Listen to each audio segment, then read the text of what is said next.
Les résultats d'Afreximbank en 2025 témoignent d'une solide expansion de son bilan et de son activité opérationnelle portée par l'accroissement des financements en Afrique et dans les Caraïbes.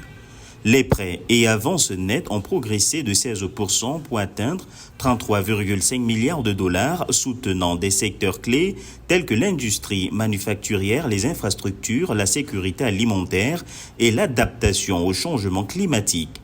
La banque a maintenu une excellente qualité d'actifs avec un ratio de créances douteuses contenu à 2,43%, tandis que la liquidité est restée robuste. Les réserves de trésorerie atteignent 6 milliards de dollars, soit 14% du total des actifs, un niveau supérieur au seuil stratégique de l'institution. Afreximbank se présente comme étant l'institution financière qui veut le plus comprendre les enjeux du commerce intra-africain, mais qui veut le plus être capable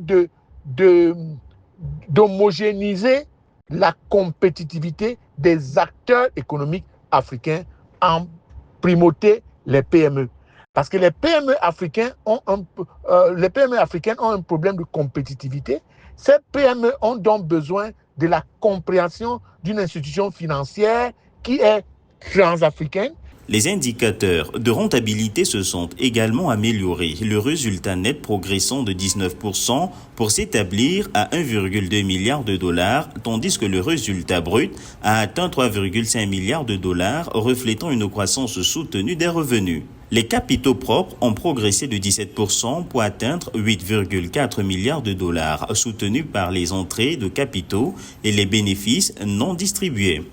Afreximbank est un levier de compétitivité économique qui veut à la fois avoir le rôle de technopole. Ces résultats soulignent le rôle croissant d'Afreximbank en tant qu'institution financière clé, moteur du commerce, de l'industrialisation et de la résilience économique, à un moment où les économies africaines continuent de faire face à des incertitudes mondiales et à des chocs externes.